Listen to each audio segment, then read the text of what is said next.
Me siento pues muy privilegiada de poderles presentar a doctor Palma, debido a que pues fue acreedor en el 2013 al mérito ecológico en Oaxaca.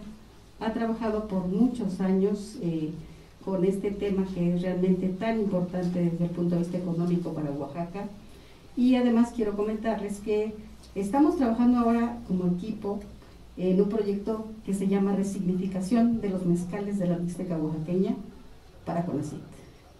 Estamos trabajando un grupo de personas, de investigadores, ¿sí?, entre los que destacan el biólogo Antonio Sánchez Vázquez, que él trabaja en la universidad, también tiene una trayectoria muy amplia. El doctor Raúl Enríquez Valencia, al cual ustedes conocen, ¿sí?, que también ha trabajado con nosotros cuestiones incluso que tienen que ver ahora con la historia de la producción del mezcal. Una servidora que hemos estado desarrollando proyectos recientemente con lo que tiene que ver con los consorcios microbianos de la fermentación del mezcal. Quiero decirles que en este momento resulta tan relevante esta temática que creo que es una de las principales actividades económicas en este estado, ¿sí? Entonces, yo creo que valdrá la pena que pudiéramos poner muchísima atención en esta temática, desarrollar trabajos en colaboración, en vinculación, porque es un tema que está teniendo realmente muchísima atención de todos los sectores de la sociedad. Y bueno, adelante. Muchas gracias por la presentación. Quiero decirles que este solamente es una probadita de todo lo que realmente hacemos, ¿no? Ya este año estamos cumpliendo 40 años, precisamente el 1 de octubre de este año ya cumplimos 40 años de estar trabajando con maguey y mezcal en Oaxaca, en esta institución. Y hoy en la mañana que estaba buscando mi presentación, ya hice así como un recuento así rápido, en todos los foros que ya he participado sobre maguey y mezcal, tengo ya casi 300 presentaciones. Es decir, luego el CONACYT eso no lo cuenta, ¿verdad? Pero yo tengo como 300 presentaciones sobre los resultados que hemos estado desarrollando. Este último proyecto que les platicó la doctora Claudia es el resultado precisamente de esta inquietud que tenemos, que surge a partir de el problema que está generando en este momento el boom del mezcal. El boom del mezcal, también quiero decirles, no es algo nuevo, sobre todo porque hay muchos jóvenes que piensan que seguramente es algo muy reciente. Esto es un fenómeno cíclico, más o menos se reproduce cada 7, 9 años aquí en Oaxaca. Originalmente se produjo porque la industria tequilera venía por la materia prima y entonces los oaxaqueños tenían que hacer uso más de los agaves silvestres, de los agaves que no estaban cultivados. Entonces ese boom, particularmente cuando nosotros empezamos a trabajar con eso, lo empezamos a ver en la década de los 80s, a principios de los 80s. Ya sé que muchos de ustedes no habían nacido, y a partir de ese momento es que empezamos a ver cómo se generaba precisamente ese fenómeno, ese problema. Sí es un problema. Ahorita lo único que les voy a platicar, primero es una pequeña introducción sobre más o menos los procesos, un poco la abundancia de recursos, que es lo que genera precisamente esta industria mezcalera tan afamada a nivel mundial, y particularmente esta muestra que les voy a presentar ahorita no es solamente exclusiva de Oaxaca, es de todo el país, cómo es que ha evolucionado la tecnología. Es decir, la tecnología ha sido desde situaciones bien incipientes, con recursos propios, naturales todos ellos, los que están a la disposición y al alcance de los campesinos, que muchas veces no tienen efectivo. Sí tienen, digamos que un recurso económico, pero está invertido en algo, y así en contante y sonante a veces no lo hay. Bueno, primero quiero presumirles mi foto. Esta foto es este es el maguey de horno de San Pedro Teozacualco, y el mezcal que se genera tiene así un toque de lo que lo caracteriza, la huella digital que tiene un toque a productos lácteos. Así que si se toman un mezcal de horno, anótenlo por ahí donde puedan, van a notar que sabe precisamente como a queso, ¿sí? No es que no hayan lavado la copita ni nada de eso, sabe a queso por esa razón. Bueno, vamos a comenzar.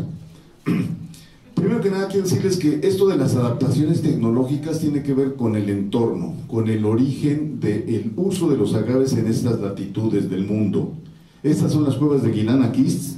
Yo siempre les digo que este es un condominio prehistórico, son como unas 80 que están juntas, y precisamente esta es la que se denomina la Cueva Blanca, eso significa en zapoteco Guilana Kist, y es ahí en donde están los registros arqueobotánicos, que son estos de aquí abajo, son precisamente bagazos masticados, que tienen más o menos como unos 10.000 años, tienen más de 8.000 años antes de Cristo, más los 2.000 que llevamos, ya tienen 10.000 años al menos de estar aquí. Cocer el maguey no es una cosa tan fácil. Convertir los azúcares muy complejos que tienen las plantas así en verde, y precisamente que sean útiles y además que sepan rico, cuesta mucha energía y mucha tecnología, ¿sí? Ahorita voy a platicar más o menos cómo se logra esto. Pero entonces, esta historia del desarrollo tecnológico, aunque no está directamente vinculada con el mezcal, tiene un origen prehistórico, porque bueno, es de la prehistoria, ¿no? 10.000 años ya es prehistoria. Lo que sigue en el avance tecnológico es precisamente ya que las plantas, lógicamente, que se dieron cuenta que sí servían, sobre todo para condiciones de alimento y para producción de otras cosas, pero particularmente para pulque, es que surgen los cultivos incipientes. No son tan dejados al natural, es decir, sí están protegidos, sí hay plantas que se seleccionan, es decir, sí hay una serie de condiciones. Los códices a veces dicen poco, pero bueno, al menos están seleccionando, no están agarrando cualquier planta, ¿sí? Están seleccionando seguramente las más grandes o las más vistosas, o a veces al contrario, con los agaves a veces es al contrario. La más fea, la más chiquita, esa es la buena, ¿no? Los agaves son, yo siempre digo que son hijos de la mala vida. Mientras más mal les vaya, mejor están las condiciones que se tienen para su uso. Hay una referencia que no se nota aquí, pero dice Códice Florentino, y la referencia es Plantando Magueyes. La historia y todas las evidencias arqueológicas también muestran que no solamente las culturas del centro del país y del sur son las que aprovecharon o estuvieron utilizando precisamente la materia prima para cuestiones sobre todo de alimentación, y la cultura de Occidente es una estatuilla de Colima, en donde precisamente ya se ve que este hombre está cargando una piña, ya así como la tenemos en estos días, ya rasurada, ya con las hojas eliminadas. El propósito básico ya es cocerla, y después del cocimiento, ahora ya podemos entender que se puede hacer mezcal, pero antes lo primero que se hizo fue tepache, y el tepache además también es nutritivo, no solamente es una bebida alcohólica, es un alimento muy rico también en azúcares. Esta es una vasija igual de Colima, y aquí lo que ven ustedes, estas son las bases de las hojas, una vez que ya están cocidas, y además ese color exactamente casi es el mismo que tiene, es un color caramelo que tienen las hojas ya cocidas de los agaves, ¿sí? Desde luego que aquí está muy adornada para que sea una vasija utilitaria, pero da el sentido de cómo están dispuestas las hojas, precisamente en forma natural en los agaves cocidos. Fue tan importante que esto nunca dejo de repetírselo a todo el mundo que le platico. Ha sido tan importante y fue tan importante para nuestras culturas prehispánicas que los agaves se elevaron al rango de Dios. Esta es la diosa Mayahuel, la diosa del maguey, y precisamente está aquí en el diosario azteca, en el panteón azteca precisamente, y su relevancia es la que lo ubica precisamente en ese lugar. No es la única representación, hay muchas representaciones de Mayahuel, y lo que yo al menos he entendido es que según el códice, sí también es el borbónico,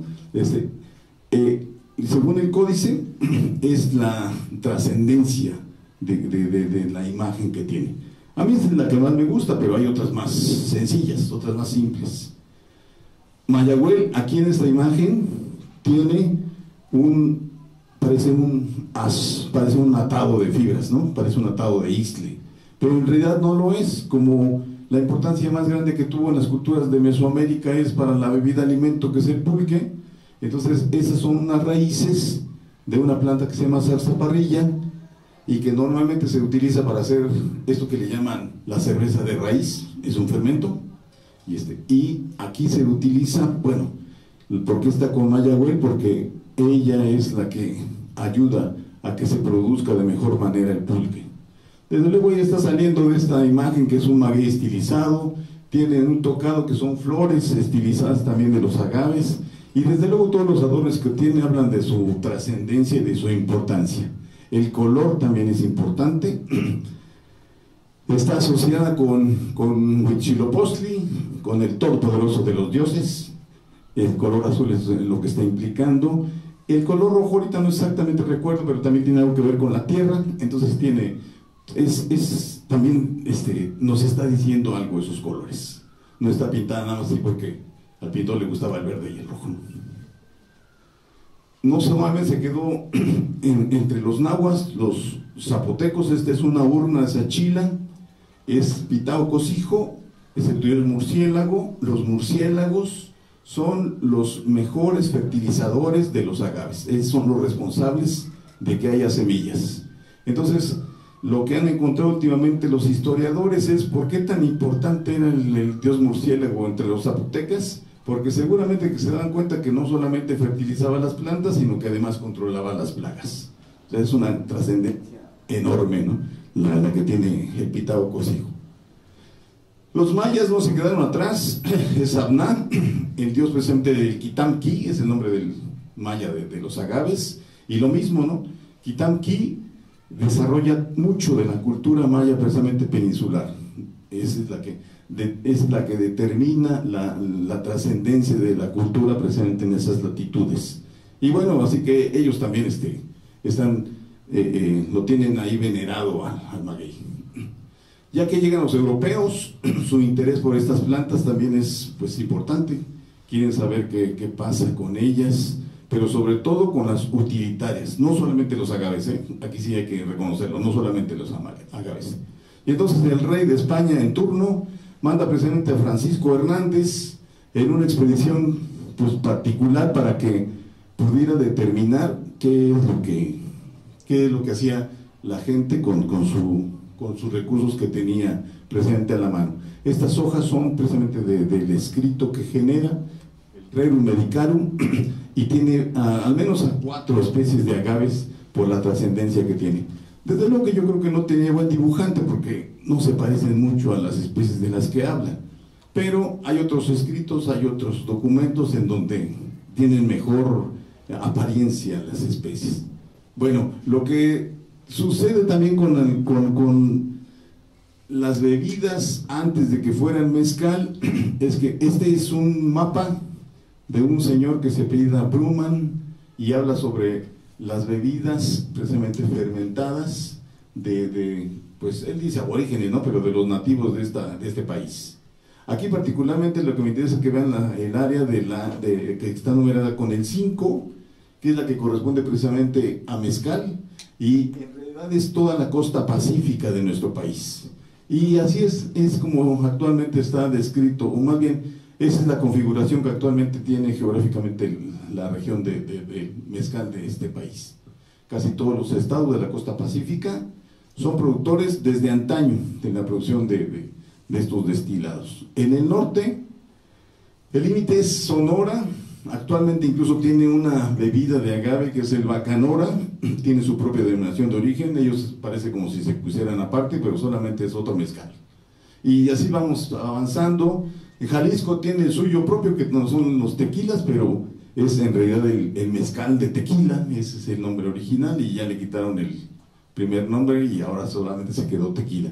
Y ya todos los demás son mezcales, así como lo decimos llana y vagamente.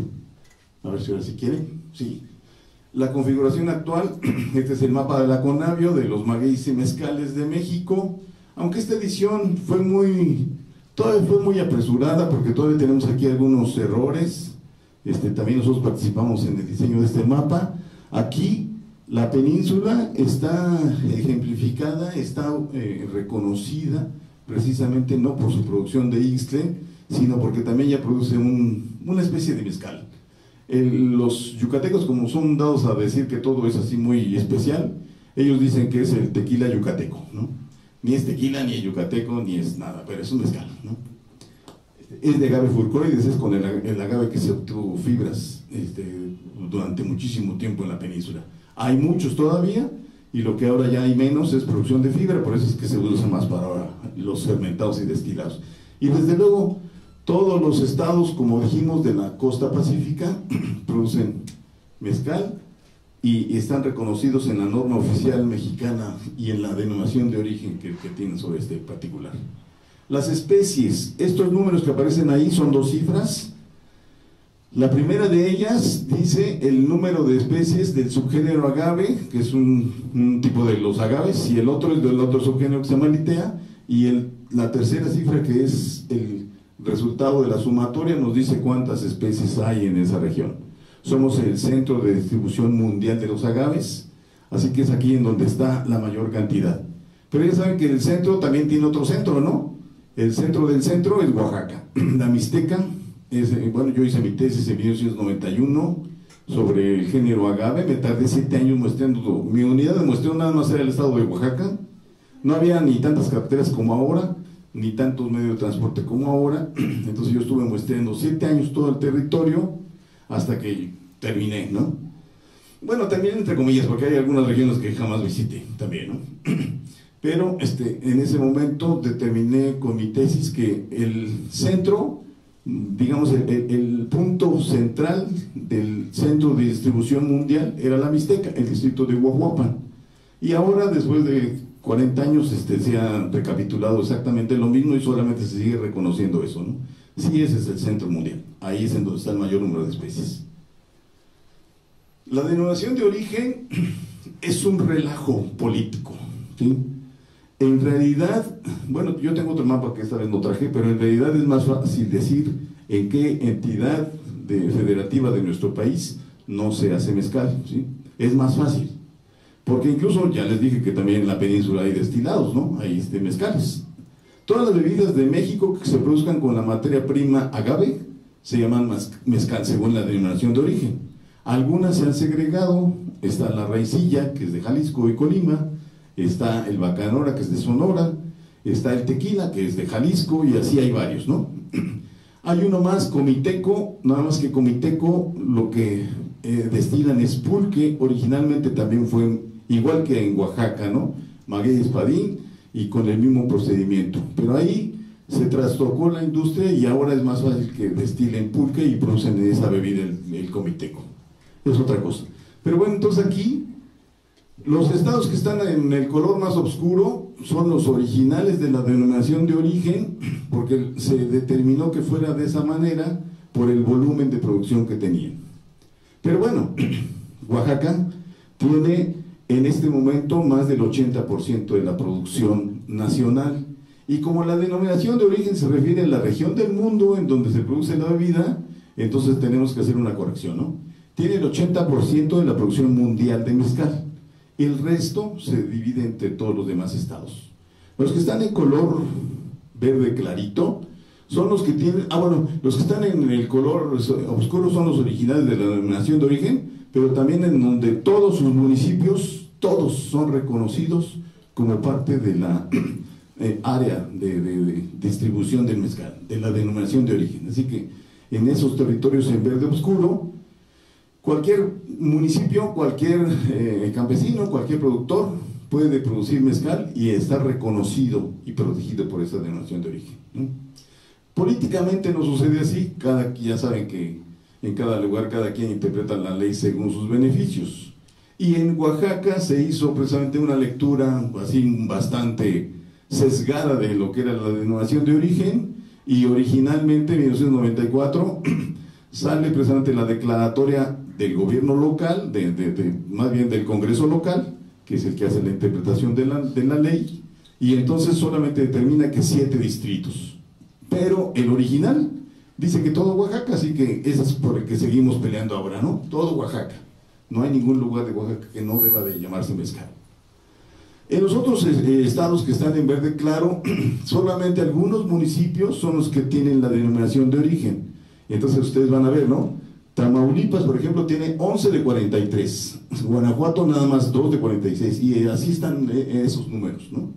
Entonces, no todos tienen, es decir, no en cualquier lugar pueden producir mezcal. ¿A qué se debe la situación de la denominación? ¿Qué es lo que en realidad protege?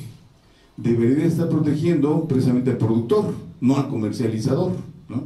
Porque hay que decirles, ¿no? Hay mezcales oaxaqueños que se envasan en el estado gringo de California, y sí le ponen, incluso hay uno que se llama mezcal izcateco, ¿no? Mezcal de Santa María Izcatlán. Santa María Izcatlán es un municipio del distrito de Teotitlán, aunque está en la Mixteca, ¿no? Y resulta que en este lugar de Oaxaca sí se produce mezcal, pero no se envasa ahí, y menos con ese nombre. Entonces alguien se robó el nombre y lo envasa en California, Estados Unidos, y desde ahí se reparte al mundo. No me pregunten cómo pasa, porque legalmente no pasa, es decir, las aduanas no pasan ese tipo de condiciones, ¿no? Pero bueno, ya saben que con dinero se pueden muchas cosas en este país y en otros. Bueno, entonces esta es la denominación de origen. También en la actualidad la denominación de origen tiene muchos huecos, pero muchos huecos. Y solamente debería estar beneficiando, o mayoritariamente debería estar beneficiando a los verdaderos productores, que en su mayoría son campesinos, de las áreas económicas, pues incluso de este estado, las más pobres. Los índices de marginación más grandes están en municipios que son enteramente mezcaleros. Nuestro proyecto de resignificación de mezcales precisamente lleva ese nombre, porque lo que estamos, precisamente el equipo de trabajo lo que está haciendo es una propuesta para que se haga una nueva denominación de origen, pero con carácter regional. Es decir, esta es la denominación de origen, la de mezcal, es la más grande del mundo. Las otras denominaciones son chiquitas geográficamente hablando, esta es la más grande. Y en realidad pues no protege a los verdaderos productores, ¿no? Esos son los que siguen en la miseria económica, y bueno, en los niveles más bajos de todo lo que ustedes quieran, ¿no? Sobre todo de los indicadores de desarrollo. Tienen los peores ingresos económicos, tienen los peores niveles de escolaridad, tienen los índices de enfermedades más terribles del mundo, tienen el grado escolar más atrasado de esta región. Entonces tienen muchos negativos, ¿no? Más que positivos. Entonces parece que no va a impactar en nada. Y bueno, entonces la resignificación que estamos tratando es precisamente justificar que efectivamente todos los parámetros que se requiere para ser un verdadero mezcalero aquí se cumplen. No solamente es Oaxaca, les dije, ¿no? Esta imagen que están ustedes viendo es de un cultivo que a mí me gusta mucho, en Jalisco. Ni siquiera es el maguey para el tequila, este es para un mezcal en verdad.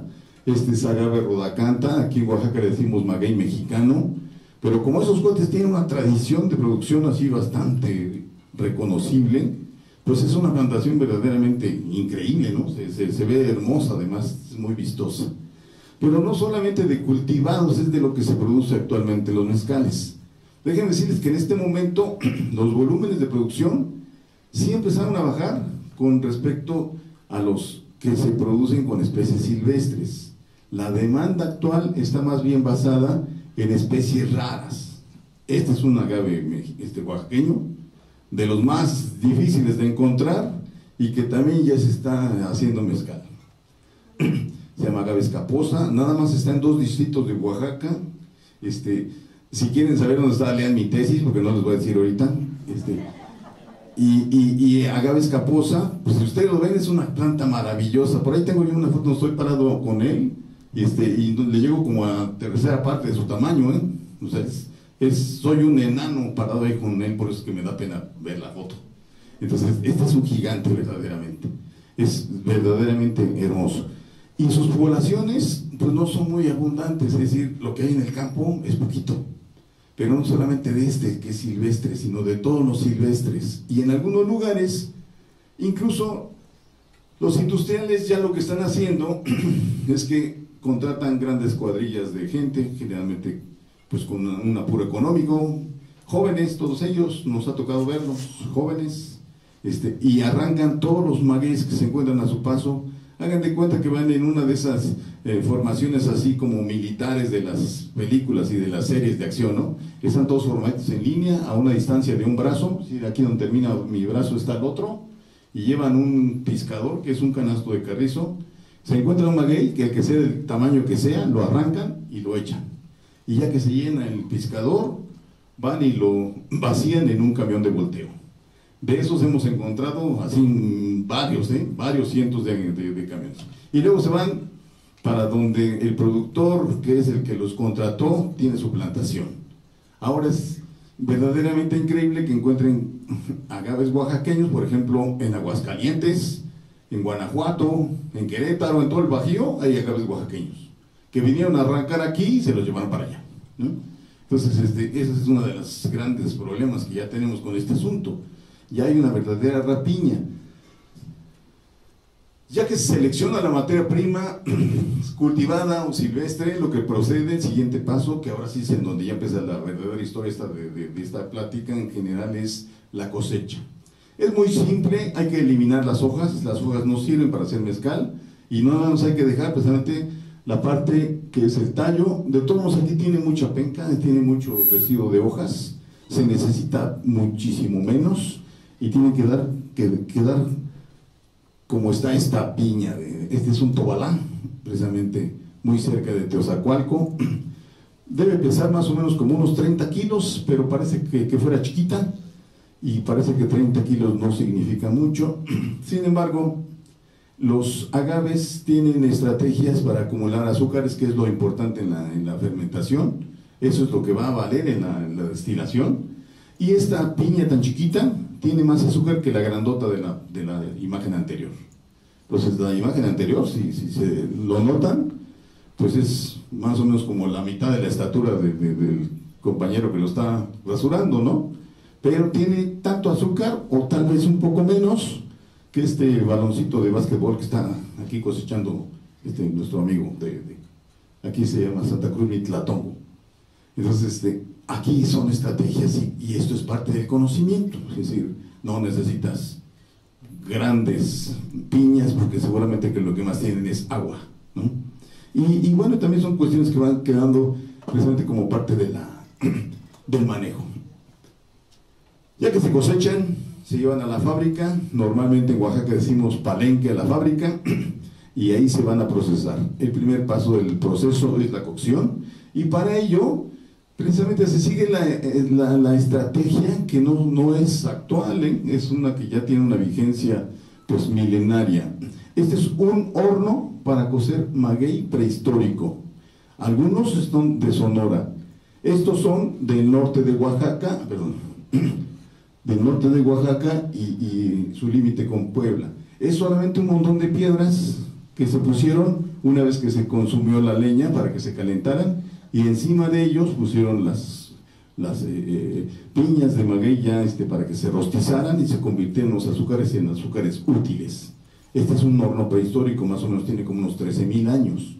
Entonces, lo que se copió es la tecnología, pero se invirtió en la forma. O sea, aquí este es un cono encima del suelo, y para el mezcal lo que se hace es al revés, ¿no? Se hace un hoyo, que es un cono, ahora está invertido.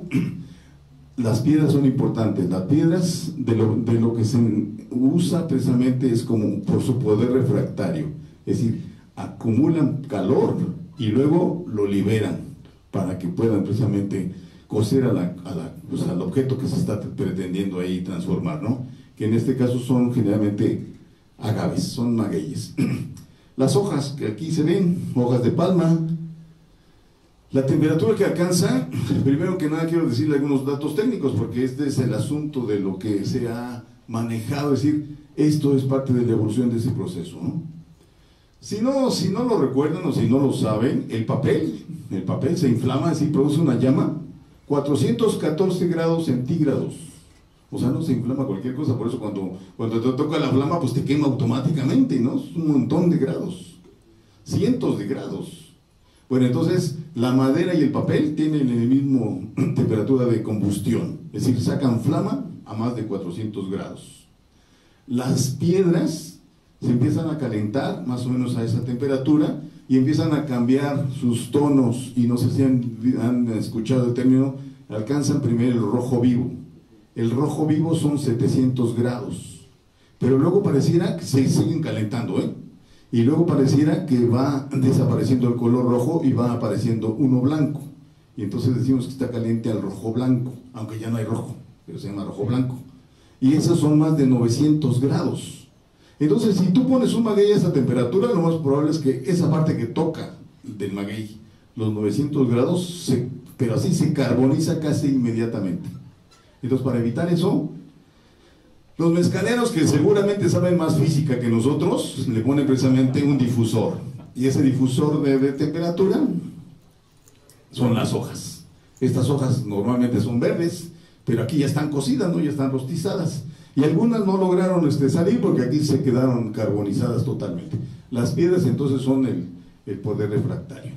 Esta es una vista. Bueno, algunas partes de los agaves, cuando son muy voluminosos, las hojas tienen mucha agua, tienen muchísima más agua que las hojas de palma, las hojas de los agaves, y entonces también se utilizan para refractar precisamente un poco el calor y no se vayan a rostizar tan fácilmente. Este es un horno muy incipiente, este es un horno muy rústico. Ahorita vamos a ver cómo se transforma. Se transforma precisamente ahora sí ya en una estructura que tiene más cantidad de uso. El más rústico, que es Santa María Escatlán, distrito de Teotitlán, se había dicho, no tiene tanta uso. Generalmente solo se utiliza en la temporada cuando ya terminó la cosecha, es decir, cuando ya terminó la agricultura. Después de cosechar, entonces ahora sí viene la producción de mezcal y más o menos coincide con el inicio con la época de la festividad de Muertos, ¿no? Entonces empieza en Muertos, se continúa y a veces termina antes de la Semana Santa, ¿sí? La temporalidad es muy corta, por eso es que es un horno muy rústico. Pero cuando ya la actividad mezcalera ya es más sistemática, es decir, ya se desarrolla con mayor temporalidad, entonces ahora ya no son tan rústicos, son hornos forrados de piedra. Les dije que la piedra es refractaria, entonces ese poder refractario es el que se usa aquí. Y lo que se hace, por eso me gusta mucho esta imagen, se pone la leña, se prende, y ya que se empieza a quemar, entonces por eso están dispuestas aquí todas las piedras, para empezárselas a echar, se las empiezan a echar ya que está encendido esto. Ya están irreconocibles los pedazos de leña, ya es casi carbón. Hasta que ya la piedra ya caliente empieza a tener esa apariencia. Ese es el rojo vivo, ya les digo que son 700 grados, ¿no? Y cambia al rojo blanco cuando son 900. Ese es el momento de poner las pencas o la palma, y después poner precisamente el maguey para que se cueza. Se tiene que tapar, porque para que funcione precisamente todo este calor, se tiene que aislar del entorno, se tiene que aislar del ambiente. Y lo que se hace también es se tapan con palmas, se tapa con petates, con cobijas, actualmente hasta plástico, y encima se le pone tierra. Y es así como está precisamente la cocción. Ahí mismo es en donde se van poniendo los agaves. A veces son muy grandes, son muy voluminosos, pero también para que sea más eficiente la cocción es que se tienen que fragmentar. Generalmente el tamaño es casi lo que aguanta un hombre sin hacer tanto esfuerzo, más o menos unos 20-25 kilos, ¿no? Agarras una penca y un pedazo de piña y lo pones. Generalmente se avientan, porque ya está bien caliente, ¿no? Entonces, aquí lo están poniendo, lo están fragmentando, lo están dividiendo. Aquí ya está cocido, ¿sí? Es el vapor quema más que la lumbre, que el fuego. Entonces aquí el vapor también tiene como 1000 grados cuando se destapa. Entonces está súper calientísimo. Entonces, bueno, se destapa y ahora sí, en algunos lugares, esto ya no es Oaxaca. Todo lo que le pasé antes es Oaxaca. ¿Qué pasa en otros lugares que no son Oaxaca? La producción de mezcal a algunos lugares llegó como una réplica de las actividades económicas, ¿no? Este es un horno como si fuera de pan, precisamente de San Luis Potosí. Se mete igual la leña, pues ahí es casi el montón de piedra, nada más que aquí le pusieron adobe, ¿no? Entonces se pone el horno, se mete la leña, se enciende, y ahora sí que ya que se apaga, ya que se acabó de calentar el horno, entonces se mete el maguey, se le tapa la puertita, y listo, se cuece ahí. Es una forma de cocerlo. Hay otras formas un poco ya más tecnificadas. Ya es un horno de vapor, es una cámara de vapor, es un autoclave. Entonces aquí lo que hace es que se le inyecta vapor, o sea, se le inyecta agua vaporizada, es más que caliente, o sea, más que hirviendo, porque por eso se hizo vapor, y se cierra. Esta es una puerta hermética, se cierra y allá adentro ya están los agaves y se cuecen, también se cuecen, ¿no? De la misma manera que se cuecen cuando están aquí en el horno, enterrados en el suelo. Nada más que este ya es un proceso en donde yo digo que es cuando ya tequilizamos al mezcal. Este es el proceso más común en la industria tequilera. Desde luego este es un horno chiquito, ¿no?, para la industria tequilera. Este es todavía un horno para mezcal. Los de la industria tequilera son gigantescos, ¿no?, pero así enormes. Aquí está uno de los tequilas. Este es tequila Sauza. Es una casa que debe de medir de largo, pues más o menos como unos 30 metros, y de ancho como unos 8 o 10 metros. Entonces 30 por 10 y 4 de alto. Después de cocido se tiene que moler, ¿sí? La molienda. ¿En qué consiste la molienda? En fragmentar todo el maguey que ya se coció. El más rústico es precisamente en canoas, se llaman cajones de madera que se construyen en el proceso, o a veces nada más un tronco se horada y es el que sirve para moler, ¿no? Se usan mazos de madera en este caso. Hay dos tipos: un mazo sí largo que tiene precisamente una estructura más ensanchada en su base, y eso es lo que hace que lo levantas y por gravedad lo sueltas y ¡fuc!, va para abajo, ¿no? ¡Fuc! Pesa más o menos como unos 30 kilos esa cosa, ¿no? Y hay otro que los campesinos le dicen, tiene un nombre así muy especial, que le dicen cabeza de perro. Este que está aquí es en realidad un tronco con una rama que le estuvo saliendo y lo cortan y queda así como, pues sí parece una cabeza del perro, ¿no? Y entonces es como si fuera un martillo así gigante de madera, y con eso se machaca, se muele. Estos son los más incipientes, ¿sí? Son los más tradicionales. Esto es en Michoacán, pero también se hace en Oaxaca, en algunos lugares de Oaxaca. Este es el mazo, este es Santa María Izcatlán, y aquí la oquedad que está, nada más y nada menos, como esos cuates no tienen más que piedras preciosas, es unas lajas precisamente de mármol. Ahí naturalmente hay mármol, las calles pueden estar pavimentadas con mármol. Entonces cuando lavan esta cosa ya para ponerle todo el maguey al fermentador, queda mármol. Dije, oye, ¿no me lo puede vender? No, porque es para maguey. Y el más tecnificado para maguey, para mezcales tradicionales, cabe aclarar, más tecnificado para el proceso tradicional es precisamente este, que es la tahona o molino chileno, que usa una piedra. Ahorita vamos a ver una imagen donde está el animal que lo jala. Previamente se tiene que desmenuzar, y la desmenuzada es con un machete o con un hacha. Se tiene que fragmentar todo esto para que estos pedazos pequeños ya puedan ser molidos así, pero con una perfección, ¿no? Aquí está la imagen de la rueda de piedra, la tahona completa, es decir, tiene una estructura que es como una tina de piedra, aquí está alrededor, y esta tina en algún lugar tiene un lugar en donde recoge lo que va quedando de líquido y también se recupera. Ese es un diseño que se hizo aquí en el TEC. Y bueno, es movida generalmente por un animal de tracción, ¿no?, que puede ser un caballo, un burro, una vaca, un toro. Y ya lo más moderno puede ser una moto, puede ser pues una cuatrimoto, una moto así normal. En algunos vi unos que yo no sé dónde se van a conseguir un carrito de esos que usan en el golf y también se da vueltas, ¿no? Entonces está interesante. La tecnología, esto se trata de las adaptaciones, ¿no? Aquí se va adaptando lo que está a la mano. El último grito de la moda, digamos, es ahora sí con desmenuzadoras mecánicas, pero tienen un problema gravísimo. Fracturan o hacen muy chiquita precisamente el tamaño de partícula para lo que se requiere. Y entonces lo que producen en la fermentación son compuestos no deseados, pero uno que es mortal, ¿no? Metanol. Entonces los mezcales que se produjeron con la materia prima que usó estos moledores tienen serios problemas, y como muchos mezcales se venden sin haber sido normalizados, es decir, sin haber medido qué cantidad de cosa tienen, entonces algunos de esos, solamente les voy a dar un tip rápido, ¿no? Si un mezcal es muy dulce, y debe estar así tan claro como el agua, tan claro como la botella del Bonafont, ¿no? Si tiene esa apariencia totalmente transparente, translúcida, pero además es dulce, entonces tiene metanol. Y la otra cosa, si no ven ninguna de esas cosas, porque a veces no lo ven, pero si les produjo una cruda de esas terribles que juran y perjuran que jamás van a volver a tomar, es que se murieron varias neuronas, por eso es el dolor de cabeza tan terrible, y es a causa del metanol, ¿no? Entonces, bueno, pues provecho. El siguiente paso, ya se molió, es decir, ya se coció, ya se molió, ahora sí se tiene que fermentar. Este es el paso decisivo, este es el que determina la calidad de los mezcales, ¿no? Mientras mejor sea, entonces la calidad del mezcal va a ser de las mejores, de las inigualables.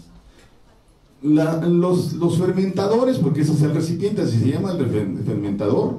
Este es del más rústico, que es un cuero, precisamente aquí empotrado, detenido por un marco de madera, de troncos de madera.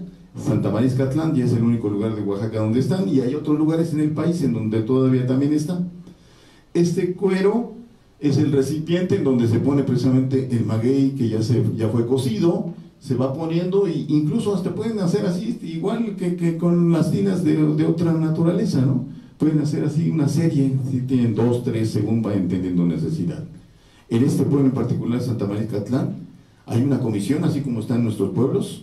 La comisión de la fiesta tiene una subcomisión que nada más se encarga de hacer mezcal para la fiesta de ese pueblo en ese año, ¿no? Cada año cambia la comisión. Aquí todo el mezcal es comunitario, ¿no? Así que cuando vas a la fiesta, de donde vayas, mezcal, pero el que quieras, ese día se trapea con mezcal, ¿no? La adaptación, les digo que todo lo que haya se usa, ¿no? Aquí se requiere de mucho conocimiento. Este es Michoacán. Los suelos, hay un tipo de suelo que se llama laterita. La laterita, no sé que tengo una idea de qué les hablo, porque ese nombre además suena bien feo. Las lateritas son esos suelos que cuando se oxidan, tienen tanto aluminio y tanto fierro que se hacen piedra. Es con la que están tallados estos templos de Birmania, esos templos así tan hermosos de una sola pieza. Fueron en realidad tallados originalmente en tierra, pero cuando les tocó el airecito se empezaron a hacer piedra, ¿no? Entonces ese es un conocimiento tradicional que no cualquiera lo tiene. Entonces en Michoacán hay un poquito de lateritas, y ahí estos amigos lo que hicieron, estos amigos hicieron hoyos en el suelo, que es una laterita, se petrifica, se hace piedra.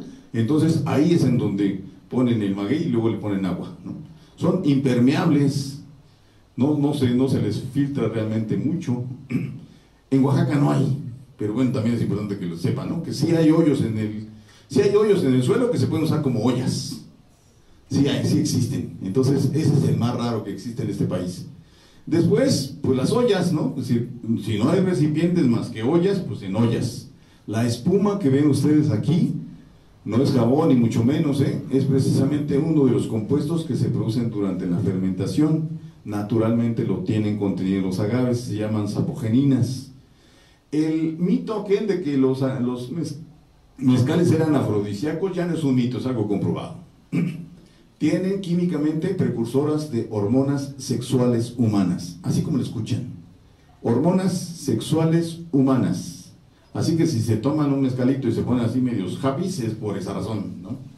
Pero si les pasa como alguna vez la doctora Placita me reclamó, dice, a mí no me hizo nada, no seas mentiroso.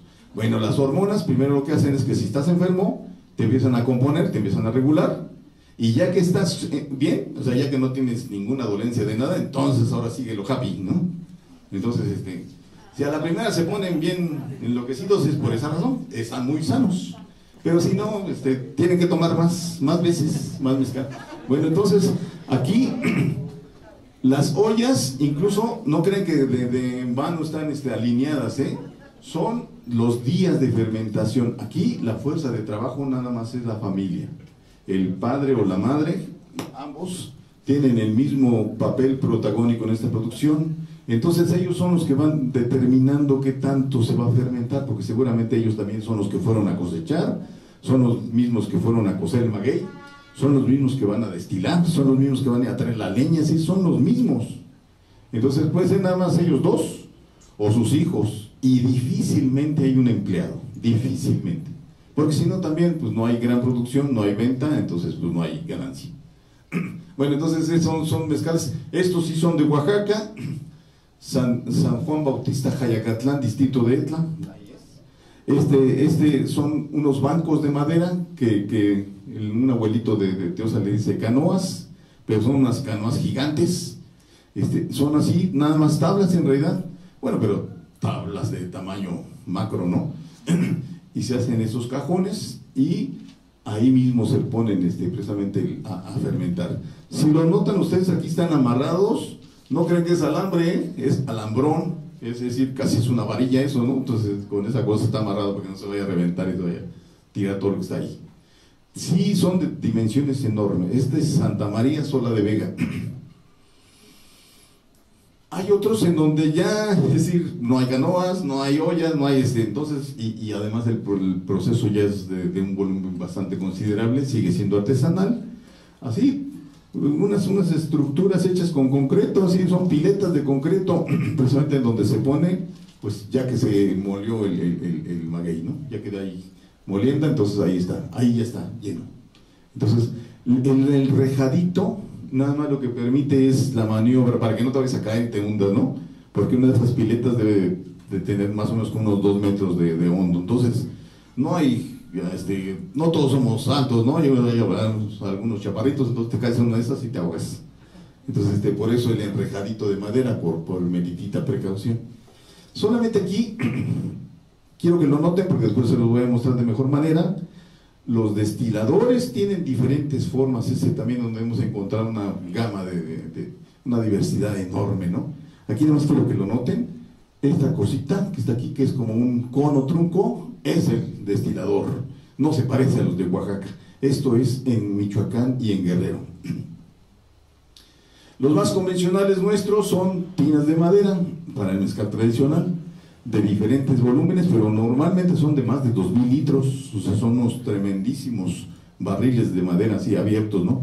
Pueden ser ligeramente cónicos o así ya perfectamente cilíndricos, ¿no? Este es un poquito más angosto en la parte superior que en la inferior. Esto es el Miahuatlán, este es el Gwendolyn de Morelos en Miahuatlán. Pero los más convencionales son estos que son perfectamente cilíndricos, y también son altos, porque aquí sí hay que subirse para hacer todas las maniobras. Bueno, aquí es una sillita media fea también, pero normalmente son troncos o son cosas más, sobre todo más, que soporten el trajín de estar trabajando así tan rápidamente sin tener mucha precaución. Y los más hábiles, conozco un palenque en Yogana, Santiago Yogana, distrito de Jutla, en donde el amigo aprovechó que su palenque está en un corte de un cerro. Hagan de cuenta que este es el corte del cerro, hizo su palenque, sus tinas están aquí, y él ya nada más sube, y desde aquí, de la barrita, su tina quedó aquí abajo, entonces ahora ya la llena. Ahí es al revés, ahora se tiene que agachar para echarle lo que necesita. Y lo más terrible, pero que no por ello también produce mezcales buenos, los recipientes de plástico ya inundaron y ya han estado sustituyendo a todos los materiales naturales y convencionales. Pensamos que iban a producir, bueno, pensamos, la doctora Claudia y yo originalmente pensamos que iban a producir mezcales de malísima calidad y nos llevamos una sorpresa, pues no es ningún requisito, más bien ahí los fermentadores, los microorganismos son los responsables de que se balancea el asunto y entonces no hay gran problema con eso. No significa que se lo recomendamos a nadie, ¿no? Lo mejor sería quitar ese y poner uno de veras de madera o de lo que otra cosa fuera. Y el industrial ya es sí enteramente, o si es metálico, acero inoxidable, también grandes volúmenes. Estos ya son los mezcales tequilizados o los tequilas así industrializados, ¿no? Aquí si lo notan, no hay bagazo, solamente son jugos, aquí nada más la espumita y todo lo demás es líquido. Toda la infraestructura que tiene esto, toda la tubería es para ponerle algo, ¿no? Lo que inyecta es la levadura, la gran tubería, agua y así van sucesivamente. Entonces, incluso no tiene, pero algunos tienen ahí un mecanismo para agitar, para darle vueltecitas de vez en cuando. No se debe de agitar, pero sí hay un momento en el que sí requiere de movimiento. El mezcalero incluso en su fábrica, en su palenque, sí le da una vuelta, pero imagínense, son 2 toneladas de bagazo, es lo que tiene que mover. Entonces es muchísimo lo que tiene que hacer. Bueno, entonces es el más industrializado y pues no por menos, no teníamos que dejarlo ahí. El último paso, ahora sí, para que ya estén listos los mezcales, la destilación. Si nos quedamos en el anterior, que eso es lo que estuvo sucediendo antes de que llegara la destilación a estas latitudes del mundo, ese era el tepache que se consumía en cualquier evento. Es decir, en lugar, si es que el pulque no ha sido también tan abundante, y entonces hay que manufacturar, hay que producir una bebida fermentada. El más socorrido en muchas partes de Mesoamérica fue el tepache de maguey, ¿no? Entonces, después, ya que está el tepache, ya que se fermentó, la destilación consiste precisamente ahora sí en quitarle con este procedimiento pues de eliminación y de selección de algunos compuestos. Se vaporizan y luego se vuelven a condensar, es decir, primero se vuelven vapor y luego otra vez líquido, utilizando tecnología tan incipiente como Decimos que, es decir, en la categorización de los mezcales, decimos que los que se producen en este artefacto son los ancestrales, pero así, con lo estricto que significa el término, en realidad ancestral es porque se desarrolló hace muchísimo tiempo, ¿no? Sí es cierto, seguramente que ya que el español, el hacendado, utilizó primero el de cobre, nuestros paisanos, en el ánimo de producir su propia bebida, usaron primeramente pero así estrictamente hablando, siempre había sido cobre, ¿no? Entonces siempre ha sido cobre. Así que el nombre de ancestral más bien nos lo robamos por esa condición. Aquí le metimos ese término que a veces nos conviene. Aquí lo hicimos folclórico, ¿no? Le aplicamos el folk, lo hicimos tradicional y convencional, y por eso que solamente consiste, allá abajo, que no se ve, está enterrada, una olla que seguramente es más grande que esta, una olla un poquito más grande que esa que está ahí encima. Esta otra no tiene base y precisamente termina en una estructura que sostiene precisamente una especie como de cuchara, que es la que colecta las gotas que se van generando. Encima, quiero que vean muy bien, tiene precisamente un caso de cobre. El cobre es esencial, es el metal esencial para afinar al destilado. El cobre es el mejor, ¿no? Se usa, ya en algunos momentos se usa acero inoxidable, y en este asunto de empezar a hacer utilizar lo que está a la mano, algunos productores incluso usan aluminio, ¿no? Se usan a veces aquí en Oaxaca sartenes de fierro, así, de fierro vil, ¿no? Que luego ya se oxida y se vuelve bien terrible, o usan sartenes de aluminio. Lo más increíble, hemos encontrado lugares en donde el casco que le dieron al trabajador de la CFE es de aluminio, y ese es el que usan, ¿no? Uno de aluminio. Entonces van adaptando según vayan teniendo, ¿eh? Entonces este destilador es de Santa María Izcatlán, que es en donde tenemos el ancestral más típico, pero es de Guerrero, es decir, no solamente en Oaxaca hace aire, ¿no? También ahí. Y este es de Michoacán. Entonces aquí es en donde también está. Estos son de cobre, pero estos son de fierro común y corriente. Entonces, pues sus mezcales son una mezcla ahí rara de cosas. Bueno, porque después lo que seguramente hace, ya que los produjo, ya que se destilaron, pues los vacía seguramente en un contenedor y ahí se mezcla todo, y entonces pues la calidad ahí ya se hizo un cóctel, ¿no? de calidades. Pero a pesar de eso es muy bueno, ¿no? A pesar de eso es muy bueno. Bueno, también aquí nada más quiero decirles, es tan largo el proceso, dura tanto tiempo la cocción, mínimamente 72 horas la cocción. La molienda, mínimamente 48 horas, ¿no? La fermentación, más o menos entre 70 y a veces hasta 200 horas, según sea la temperatura del ambiente, ¿no? Y la destilación, una vez que empieza, no se puede parar. Es decir, porque si se sigue, la fermentación sigue, ¿no? Y en lugar de obtener el compuesto que es mezcal, podemos obtener vinagre. Es decir, se avinagra todo el asunto, por eso no se tiene que parar. Y esas más o menos son como unas 100 horas de trabajo. Entonces aquí el productor tiene, pues además aquí tiene su recámara, ¿no? Porque hay que dormir de vez en cuando. Entonces mientras se está destilando, él puede dormir o puede comer o puede hacer cualquier otra cosa. pero lo que sí es que no se tiene que parar. Es así, es unos que empiezan y hasta que terminan. Los destiladores originales llegaron del viejo mundo, ¿no?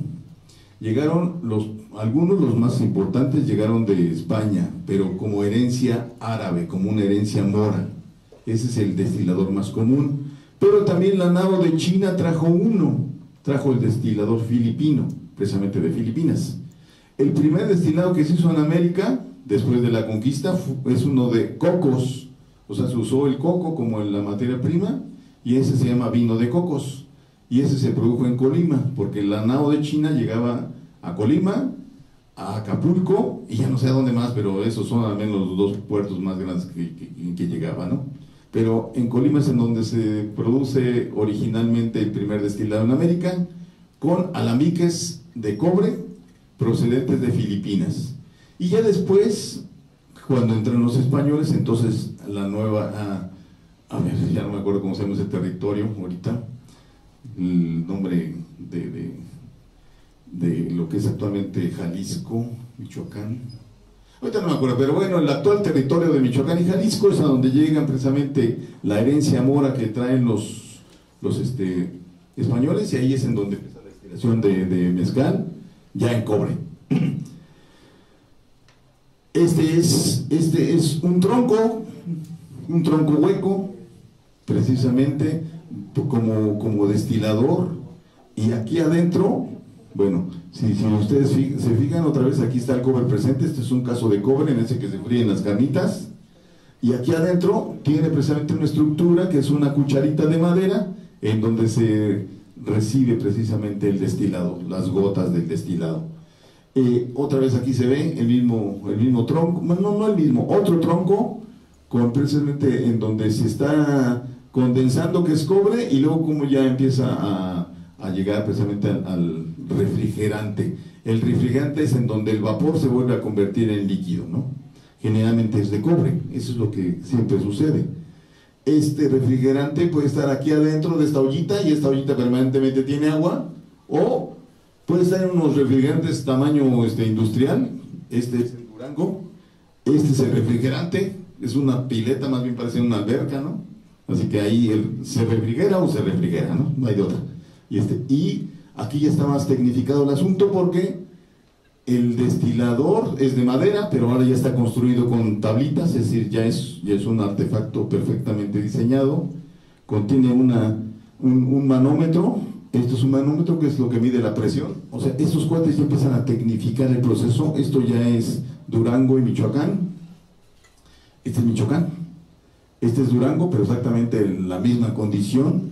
Y algunas veces el condensador ya lo empiezan a forrar de metal para que ya tenga disipación de calor, para que llegue precisamente a donde finalmente se tiene que condensar. Todas estas adaptaciones solamente es por nuestros ingenieros, que son los palenqueros, y nadie les dio un título, ni les ha dado. Aquí en Oaxaca principalmente, que es en donde está el mayor volumen, lo que sí también nuestro gobierno en ánimo de mejorar la industria mezcalera les dio precisamente ollas de acero inoxidable. No sirven para gran cosa, no benefician en absolutamente nada, no producen ningún otro, es decir, no mejoran la calidad, sino al contrario la empeoran, ¿no? Es decir, lo que se produce normalmente en esto, que es una olla de acero inoxidable, se tiene que mejorar forzosamente con cobre. Es decir, hay que pasarlo por cobre para que entonces se mejore la calidad. Y entonces ya, pues resulta más caro el remedio que el trapito, decimos en mi casa, ¿no?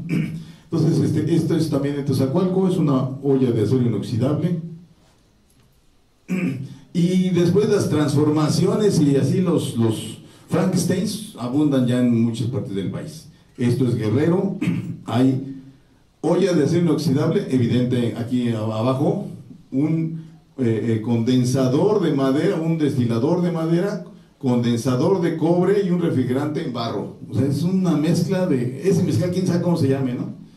Porque bueno, así como están los tipos de mezcal, pues quién sabe, es industriales, tradicionales, ancestral, tiene de todos entonces este es un mezcal Frankenstein, pero a pesar de eso sabe muy bueno además, ¿no?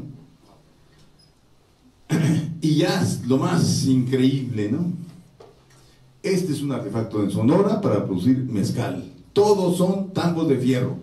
Y entonces cuando se toma un mezcal de ese, parece que yo digo que es alambre mezcal de alambre recocido. Sabe a fierro, pero increíblemente, pues que siempre está en fierro, ¿no? Entonces aquí el destilador, el condensador y todo son tambos de fierro. Entonces, este es la olla y aquí está el condensador, que es precisamente una olla de fierro igual. El refrigerante es fierro y hasta aquí, hasta el final, tiene otra vez cobre. Eso lo salva un poquito. Este serpentín es cobre y está inmerso precisamente pues igual en un tinaco de fierro. Así que es enteramente fierro casi el proceso. Y el mezcal, bueno, y ahí se llama bacanora, pero es fuertísimo ese mezcal, pero sí también es más o menos, tiene alguna calidad. Es tomable, ¿sí? El desarrollo ya de los destiladores de cobre en Oaxaca ha tenido también una evolución importante desde el punto de vista de la ingeniería, cosa que no se ha escrito, cosa que nada más quiero decirles a mis alumnos también que no son las oportunidades que nadie más ve que existen. Ya es digamos en serie, pero si se fijan, a diferencia de muchos otros, tiene esta estructura que fue adaptada, pues es como una tamalera que le quitaron el fondo y luego se la pusieron alrededor del condensador de turbante para que lo vaya enfriando, es decir, apenas está formando el vapor y ya quieren que se enfríe. Eso tecnológicamente es muy apropiado porque entonces se ahorran un paso, en lugar de dos destilaciones hacen solamente una. Eso que es un refrigerante, pues es un invento, quién sabe de quién. Sí hay en otras partes del mundo, también quiero confesarles, sí hay en otras partes, pero en Oaxaca nada más en un solo distrito, solamente los de Jutla y algunos otros que ahora ya se dieron cuenta y lo están usando, ¿no? Le dicen con refresco, con refrescadera, con refrigerante, le dicen de mil maneras, pero es para que inicie la condensación casi desde el mismo momento que está la evaporación. Primero entonces se condensa y otra vez regresa a la olla del destilador y se vuelve a condensar y entonces ahora sí ya pasa, ya está ahí rectificado. Eso es lo que se llama como rectificación. Es algo muy muy interesante. Y desde luego ya los industriales, ¿no? Los industriales que además usan equipo que no es originalmente para el mezcal. Esta es una coñaquera, es decir, esto se usó en Francia durante el siglo XIX y principios del XX para hacer coñac. Y como actualmente la producción de coñac es ya de otro volumen, entonces esta ya es obsoleta, allá, pero aquí está en algunos lugares de Jalisco. Hay algunos mezcales de Jalisco que son los que usan esto. Y el ya enteramente industrial es totalmente de acero inoxidable, ¿no? Y el volumen y las dimensiones ya dependen precisamente del productor. Pero aunque no lo crean, es oaxaqueño. Este es uno de los oaxaqueños que están precisamente aquí empezando el Valle de Tlacolula. No les voy a decir marcas para que no se espanten, pero ya tenemos mezcales tequilizados. Solamente hay una condición que seguramente van a identificar para los mezcales tequilizados. Tienen mayormente alcohol. Los mezcales no son puro alcohol, pero estos que son técnicamente producidos sí. Y entonces, cuando te tomas uno de esos, en realidad te estás tomando un vaso de alcohol casi puro, ¿no? Y entonces nosotros decimos que son planos. No se distingue otro sabor, porque además el alcohol no te lo permite. O sea, es a veces no arde, ¿no? A veces no produce esa quemazón del alcohol. Pero te lo tomas y quién sabe qué le pasa a tu boca, es decir, se adormece absolutamente todo por el alcohol y no percibes absolutamente nada más. Pero eso sí, ¿no? Ya la tercera andas bailando solo, ¿no? Es decir, es una garantía, ¿no? De los tequilizados. Entonces esos son los mezcales industrializados. Y bueno, estos ya son también de los que se van se están reutilizando de aquella industria europea de vinos franceses, principalmente coñac, y bueno, podemos platicar de mil cosas, pero que yo creo que ya, esta vez aquí lo voy a dejar, ¿sí? Gracias.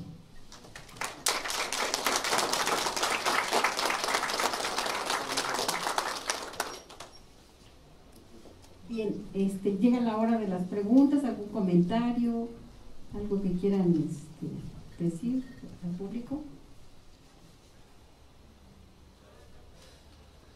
¿No? Sobre las especies, Felipe, o sea,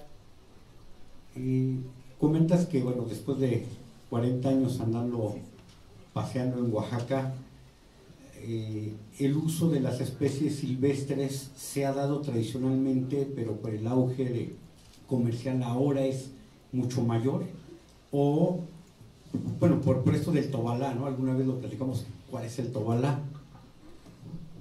Bueno, yo lo que mucha gente le digo precisamente cuando hace una pregunta así como este, Toño, es que en realidad los mezcales iniciaron en Oaxaca con silvestres, es decir, no se cultivaba, ¿no? Sí, ¿para qué? Si hay muchos. En algunos lugares hasta parece una plaga, ¿eh? Es decir, hay tantísimo agave que realmente, bueno, conocemos unos municipios del distrito de Islán en donde tienes que ir brincando entre los agaves para poder caminar. Naturalmente, así están distribuidos, no los usan para nada, ¿no? Pero naturalmente, más bien originalmente se empezaron con los magueyes silvestres. Y también hay una cuestión que es importante ahorita decirles. ¿Por qué tanta improvisación, sobre todo con todos los equipos y todos los utensilios? Porque hasta la década de los 50 del siglo pasado fueron perseguidos precisamente por el pues ahora Hacienda, ¿no? Fueron perseguidos por el fisco, es decir, los fiscalizaban y en donde los encontraran les cobraban. Y entonces los palenques eran itinerantes. Itinerante significa, ¿no? Ya sabían que había llegado el pueblo fulanito de tal, los de Hacienda, los del fisco, y entonces ya saben, ¿no? Mandaban a un propio a avisarle al del palenque, ya vienen, así que agarra tus chivas y córrele. Entonces agarraban todo el equipo, desarmaban todo todo el aparato de la fermentación hasta la destilación, lo desarmaban y a correr, ¿no? Se iban y se buscaban otro lugar. Yo digo que para mezcal hacen falta 3 recursos, si no están los 3, entonces no hay. Desde luego maguey, ¿no? Desde luego agave, ya pues silvestre o cultivado. Agua y leña, esos son los 3 vitales. Si no está el trío, no hay mezcal. Entonces, sí, originalmente anduvieron corriendo solamente con los silvestres, ¿no? En algunos, ya como parte de la investigación que hemos estado haciendo en Teozacualco con el doctor Raúl y la doctora Claudia, encontramos que incluso ni siquiera hay que hacer horno ahí cerca de la fábrica, en el palenque, ni siquiera, porque precisamente el abuelito don Chucho Velasco, tenemos una evidencia de que nos platicó como él cuando era chamaco, dice él, ¿no? Como tenía como 11 años, es que fue la primera vez que coció su maguey, con su papá desde luego, y lo que hizo es que lo cortó ahí en el monte, ahí mismo hicieron el horno, porque ahí estaba la leña, y entonces ahí lo cocieron, y en lugar de bajarlo y cocerlo allá abajo y llevar la leña y cocerlo igual, no, ahí lo cocían y ya se lo llevaban cocido a la fábrica. Entonces también es decir, son cosas que van haciendo, que eso no se puede hacer con los cultivados, ¿no? O sea, no puedes poner un horno ahí a media plantación porque pues la quemas, o hace tanto aire que no es redituable, ¿no? Se supone que la plantación de agave, así, de eso no hay mucho escrito, hay que revisarlo porque no lo hemos encontrado así bien escrito, pero se supone que mediados del siglo XIX es cuando empieza así a crecer un poquito la producción de los cultivados, principalmente de agave angustifolia. Aquí quiero aclararles, agave angustifolia. Actualmente la variedad que se usa es espadín, pero en la década de los 50 del siglo pasado había otra variedad que era cincoañero y también era agave angustifolia. Y en algunas regiones del país hay otro que no es angustifolia, perdón, que no es espadín. Tienen otros nombres, ¿no? Ya no sé si ayer se acuerdan que le dije a Pilar otro nombre, el Doayesh, es otra variedad de espadín, de angustifolia. Entonces de angustifolia, al menos en el país hay como 70. Pero de los que más abundan, ya digamos por comodidad y porque se han hecho pruebas y esa es la mejor, digamos, condición que se espera para el mezcal, es el espadín, ¿no? Pero sí, tenemos. Hace unos 20 años yo juraba y perjuraba que esos que hacen espuma nunca se iban a meter al fermentador, porque ahora también eso es lo que les tengo que decir, si por ahí se encuentran un mezcal de jabalí, así se llama, mezcal de jabalí, son así hipercaros, no son caros, son hipercaros. Hasta ahí se les va a hacer el comercial, si van a la Mezcaloteca, que es un lugar que vende mezcal ahí enfrente del Etnobotánico, en la calle de Reforma, ahí en el centro, está la Mezcaloteca. Primero que nada, no pueden entrar así porque ustedes quieran, ¿eh? Tiene que ser una reservación. Ya que les toca el turno en la reservación, entonces ahora sí les dicen ahí, les dan su carta. La copa de mezcal jabalí, hace que 6 años, 6 años costaban 900 pesos. Una copa. Así que ponerse una borrachera de esas, pues hay que llevar un cheque abierto por si acaso, ¿no? Sí. Entonces es carísimo, carísimo. Pero ahora también quiero decirles qué pasa con el maguey jabalí. Primero que nada, no es una especie igual que tobalá, ahorita les voy a platicar rápido así de eso, ¿no? Es un conjunto de especies y producen muchísimos compuestos, pero muy poco alcohol. Se ponen así, loquísimos los que sí se ponen unas borracheras con el jabalí, porque tiene acetona, ese producto que usan las damas para quitarse el barniz de las uñas, también se produce en mezcal, también, en ese en particular. Entonces la borrachera de mezcal jabalí es acetónica. Hagan de cuenta que se equivocaron de botella y agarraron la acetona y se pusieron hasta allá. Entonces, si empiezan a hacer disfiguros y cualquier otra cosa ya con 2 copas de mezcal, es porque no es alcohol el que se tomaron, es otra cosa que también emborracha, ¿no? Es otra cosa. Entonces, esos mezcales, por esa razón, son tan caros porque son bien difíciles, bien difíciles. Todo este proceso que les dije en horas, ahora pónganle el doble de horas y ese es lo que se requiere para hacer un mezcal de jabalí. Por eso es que son tan caros, ¿no? Las especies silvestres se han estado confundiendo. Es decir, hay tobalás que no son tobalás, así en pocas palabras. Yo tengo una anécdota que les cuento a muchos, Los productores de Sola de Vega, hace como unos 30 años, vinieron a verme para que les dijera cómo se podía reproducir ya el tobalá. En esos días ya tenían problemas de abasto de materia prima, silvestre totalmente en esos años, Y entonces les dije cómo, pero les dije, ¿saben qué? No les puedo nada más platicar, tengo que ir con ustedes a hacerlo y mostrarles ahí en el campo cómo se hace.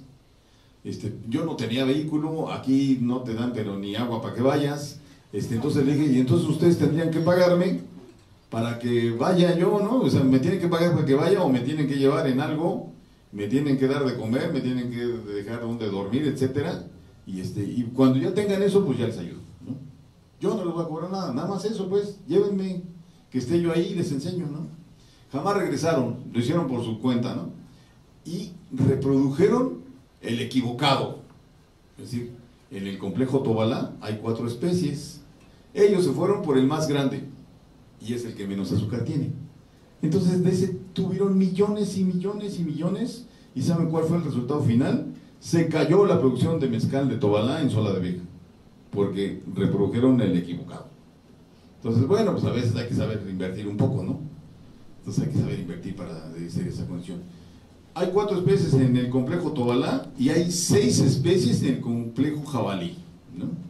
Entonces estamos hablando de un chorro de cosas bien distintas. Por eso es que luego el productor le pregunta ¿de qué es su mezcal? Bueno, y es que Tobalá se le aplica incluso a los que ni siquiera tienen que ver con el Tobalá. Tobalá es un término zapoteca que significa el maguey que crece silvestre, el maguey que crece en el monte, el maguey que crece solo. Eso significa Tobalá. Entonces, pues sí, algunos crecieron ahí porque ahí se quedaron, son silvestres.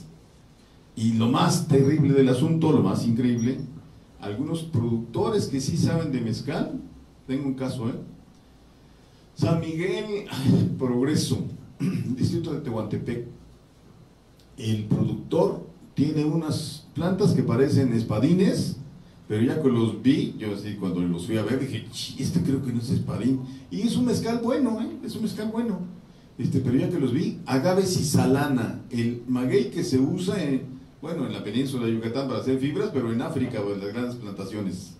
Entonces, ellos tienen agave cisalana, y ya le pregunté al señor, oye, ¿por qué tiene aquí? Dice, mire, yo trabajaba allá en Matatlán, y cuando íbamos a cosechar yo ya estaba harto de las picadas de las espinas, ¿no? Y si una vez que fui a Veracruz me encontré estos y que me traigo, y de esos sembré. Y pues sí, sembró, ahí tiene unas plantaciones enormes de cisalana, un mezcal muy raro, pues porque nadie más que él tiene, así que, y sabe muy bien, sabe muy bueno, sí. Entonces, eso va sucediendo con esto, esta historia es bastante compleja. Esto que les presenté también, déjenme decirles, es inédito, no lo hemos escrito. Porque si se dan cuenta es todo el país, no nada más es Oaxaca, ¿no? Y todo lo que va sucediendo en una sola cosa, hay mil cosas que hay que describir, que hay que decir, ¿no? Pero bueno, también yo a veces ya no me doy abasto, ya, sí, yo solito no puedo, por eso ahora tenemos un grupo grande y de todos modos sigue siendo muy grande todo lo que falta por hacer, ¿no? Falta mucho. ¿No causa preocupación que utilicen materiales no aptos para grado alimenticio? A ver, ¿materiales para qué?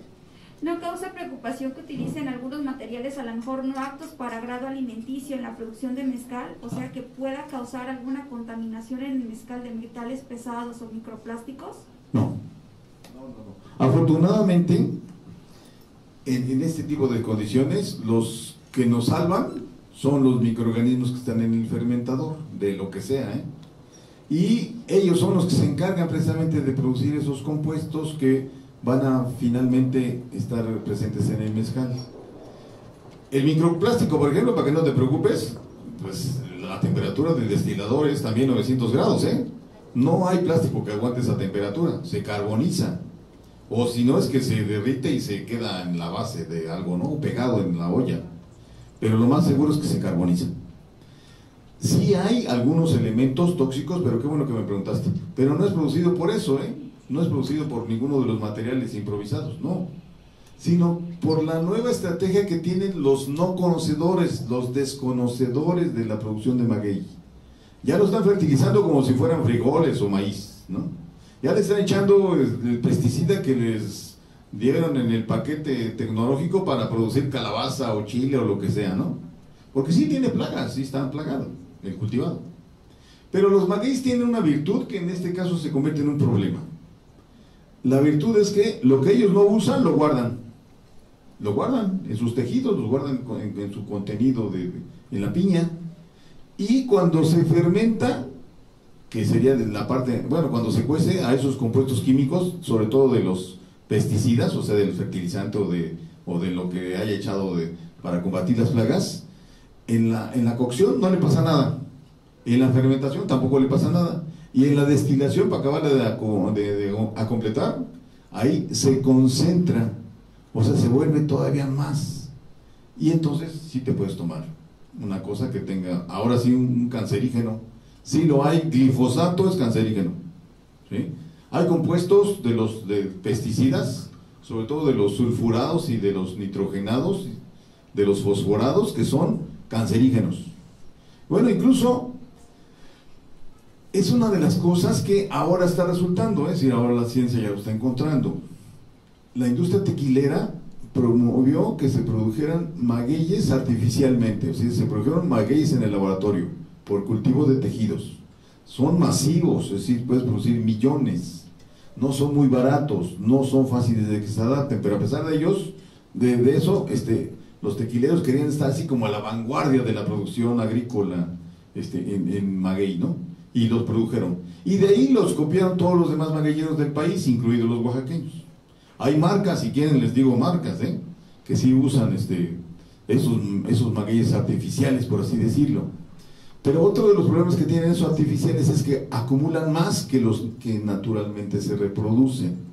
Entonces, si le pones un pesticida y digamos acumula el natural, el normal, el que nació naturalmente, digamos acumule 10 gramos por kilogramo de masa, esos otros que fueron producidos en el laboratorio a lo mejor acumulan hasta 50 gramos por kilogramo de masa. O sea, acumulan mucho. Entonces los tequilas que salen o los mezcales que salen de esos magueyes, pues son súper tóxicos. Sí, son súper tóxicos. Y ahora sí ya los mezcaleros ya se dan cuenta, porque seguramente ya se murieron varios, ¿no? Que no lo sabemos en ninguna parte, doctor, no lo sabemos. Se murieron y le echan la culpa a nada, o sea, que se tomó hasta que quiso, ¿no? Pero no lo mató la borrachera, lo mató la intoxicación por esos compuestos.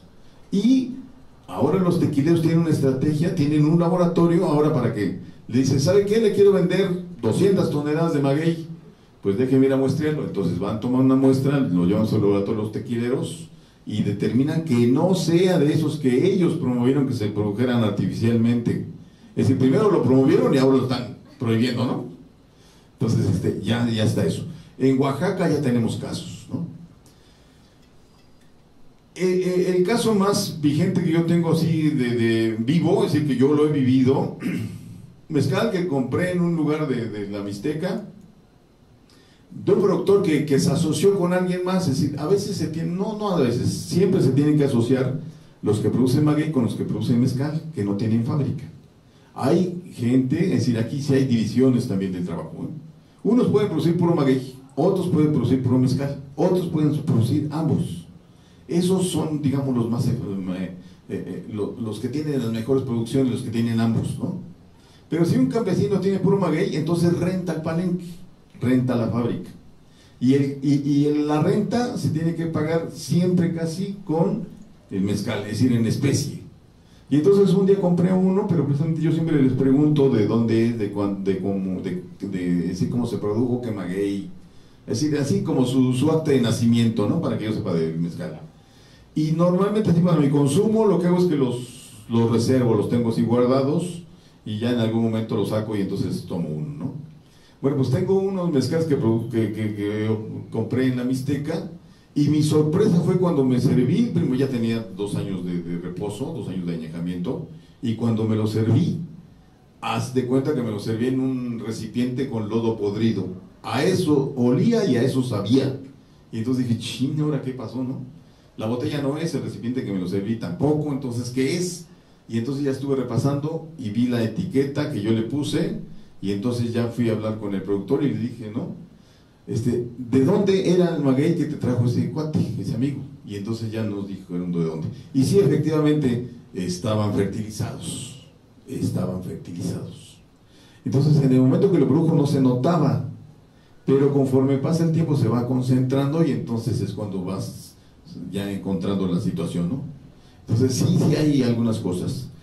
Para que no tengas, digamos, desconfianza de todos los materiales, te tengo que platicar de un caso que conocemos, como es el casi de Sonora que les mostré, ¿sí? Todos son fragmentos de tambos de fierro, todo, excepto el condensador, ese es de cobre. Es ahí en donde ya empieza a formarse el líquido después de que ya se pasó por vapor. Se empieza a enfriar, entonces se hace líquido. Y entonces, ya en el serpentín, en el condensador, es en donde va reaccionando químicamente con el cobre y entonces digamos que se va rectificando, ¿sí? Así como cuando haces la rectificación al motor de tu carro, ¿no? Se va rectificando con el cobre y son unos mezcales excelentes. Yo cuando vi el aparato dije, hijos, esos mezcales van a estar así como dices, ¿no? Tóxicos o no sé qué. No, cuando nos dieron uno, estaba buenísimo, pero todavía para no fallar, la doctora Claudia lo mandó a análisis químico a Ciatec, Jalisco, y es genial, ese es un mezcal genial. Bueno, cuenta mucho la experiencia del productor, es decir, sí sabe qué es lo que está haciendo, sí sabe.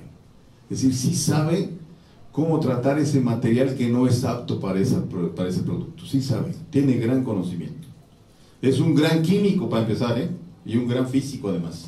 Hay que saber mucha física, mucha química aquí, para eso. Entonces sí. Y de plástico ni te apures, ese no le pasa nada. ¿Sí? Mejor preocúpate si es que te lavas los dientes, ahora sí quiero decirte, ¿no? Sí saben ustedes que si se lavan todas las pastas dentales actual tienen microplásticos. Invariablemente, cuando te lavas los dientes, te pasas un poquito, aunque no quieras. Es decir, aunque no quieras. Y entonces ahora ya hay microplástico en tracto digestivo humano. Ya tenemos. Y una vez alguien, ahora que fuimos a Puebla, doctora, ya nos dijo, bueno, ¿y entonces qué hago? Ya no me lavo los dientes. Sí, lávatelos. Lo que pasa es que mi abuelita no se lavaba con pasta de dientes, ¿no? Usaba una pasta que hacía de ceniza y no me acuerdo qué otra cosa. Entonces sí hay compuestos naturales que no tienen microplástico, porque ahora la pasta dental tiene un chorro de microplástico y a nadie le han dicho, ¿no? Y a nadie le han dicho. La sal marina, aunque sea así de la más natural y que llaman orgánica, tiene microplástico. Está comprobado. Ya no le vamos a poner sal a la comida, creo.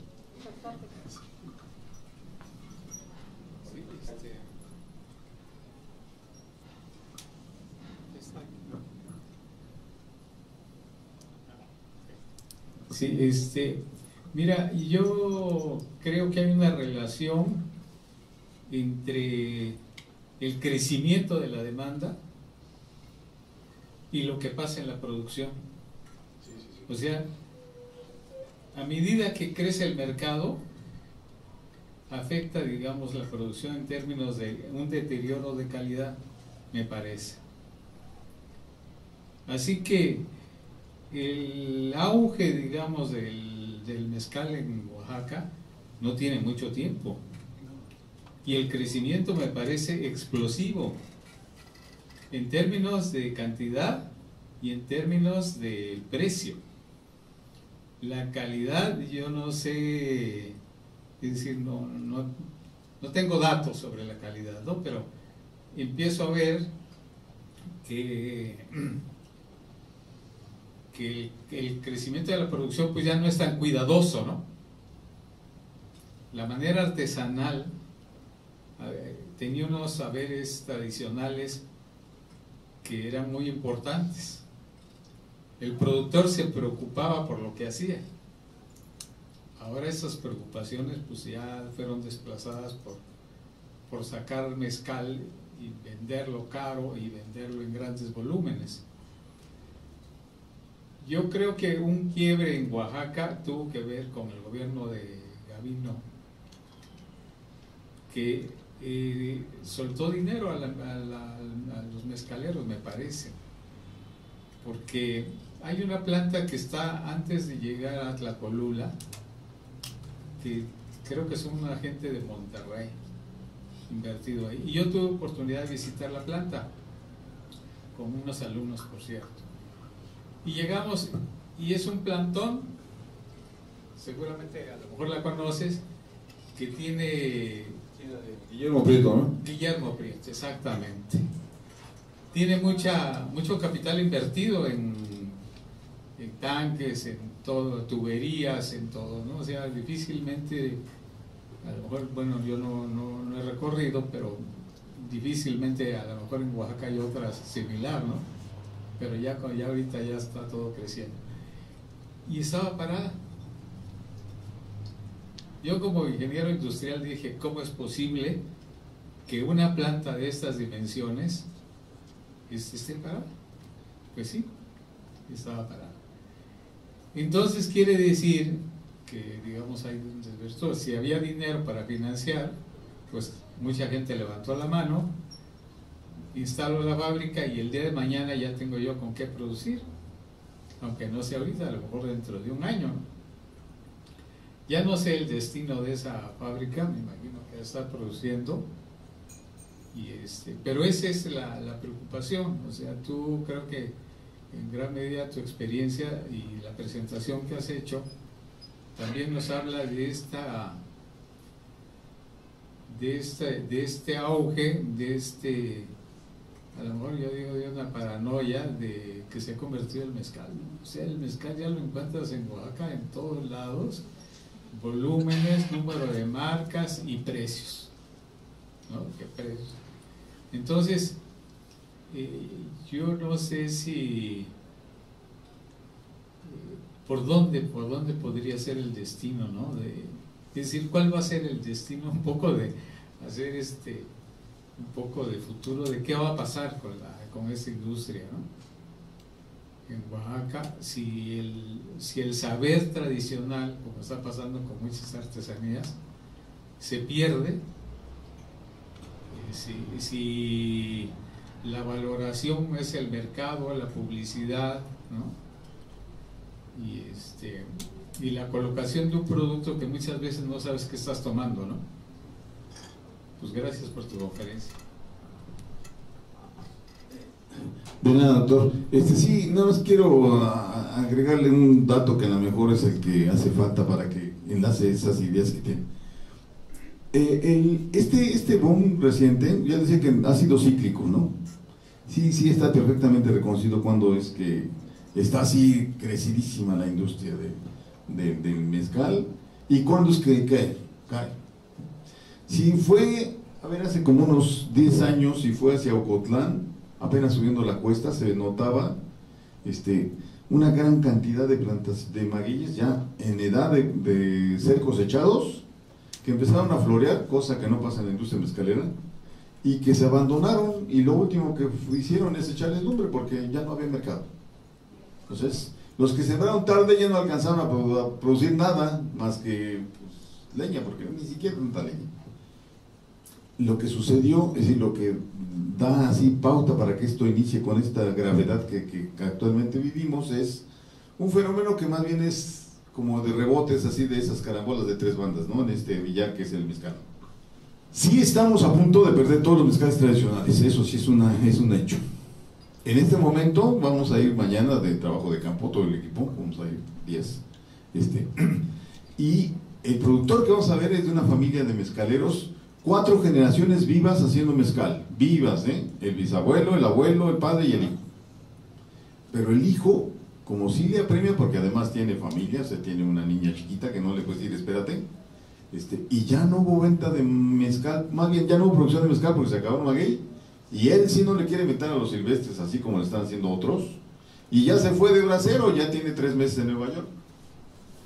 Entonces, sí, bueno, y lo que va a ir a hacer a Nueva York, yo estoy casi seguro que no le preguntamos, o así que ni se despidió de nosotros, pero eso está ahí. Pero lo que sí estoy seguro es que va a juntar capital para traérselo. O sea, él a lo que le sigue pegando, ha hecho muchas cosas, pero siempre regresa al mezcal. Y es como una tradición de la familia, ¿no? El bisabuelo fue militar y se regresó de lo militar al mezcal. El papá y el abuelo también fueron migrantes, pero hicieron su lana y se regresaron. Y siguen con esa tradición, ¿no?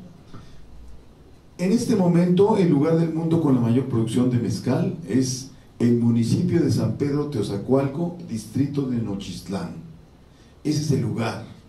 Y ahí es en donde está este amigo Pedro, que es nuestro amigo, ¿no? Pero, como la legislatura hizo una interpretación de la denominación de origen en Oaxaca, resulta que según la legislatura oaxaqueña, entonces Teozacualco, Nochistlán, produce mezcales ilegales, porque no están en la denominación de origen. O sea, Nochistlán no es uno de los distritos afortunados que quedaron según los legisladores oaxaqueños. Entonces, el lugar de la producción de mezcal más grande del mundo es ilegal. Eso es absurdo, ¿no? Sí. Bueno, pero no solamente es eso. El lugar de la producción, la reproducción, el manejo más, digamos, adecuado de los magueyes silvestres también es ese. Es decir, esos sí tienen una tradición que seguramente es centenaria. No es milenaria porque el mezcal no tiene milenios, pero sí es centenaria. Y por eso es que nuestro objeto de estudio, vamos y vamos y vamos, y cada vez que vamos encontramos algo distinto y algo distinto. Hay muchísimo todavía que ver allí. Es decir, y yo ahora les digo a muchos, les tenemos que cambiar el nombre a Matatlán. No es la capital mundial del mezcal, es la capital mundial de la comercialización del mezcal, porque son acaparadores de casi todos los otros productores de todas partes, incluido Teozacualco. Es interesantísimo porque ya nuestros cromatógrafos personales ya están muy afinados, y un día que nos invitaron a mezcal de Matatlán, ahí en Matatlán, llegamos a una fábrica, como turistas llegamos, ¿no? Bueno, disfrazados turistas, porque realmente no somos tan turistas, ¿no? Llegamos disfrazados de turistas, nos dieron un mezcal, y ese mezcal sabe al que produce en Teozacualco, y le puedo decir hasta qué familia se lo vendió. Pero bueno, ellos tienen su marca, su etiqueta es así, hecho en Matatlán. La marca, la botella, el envasado, pero el mezcal es de otra parte.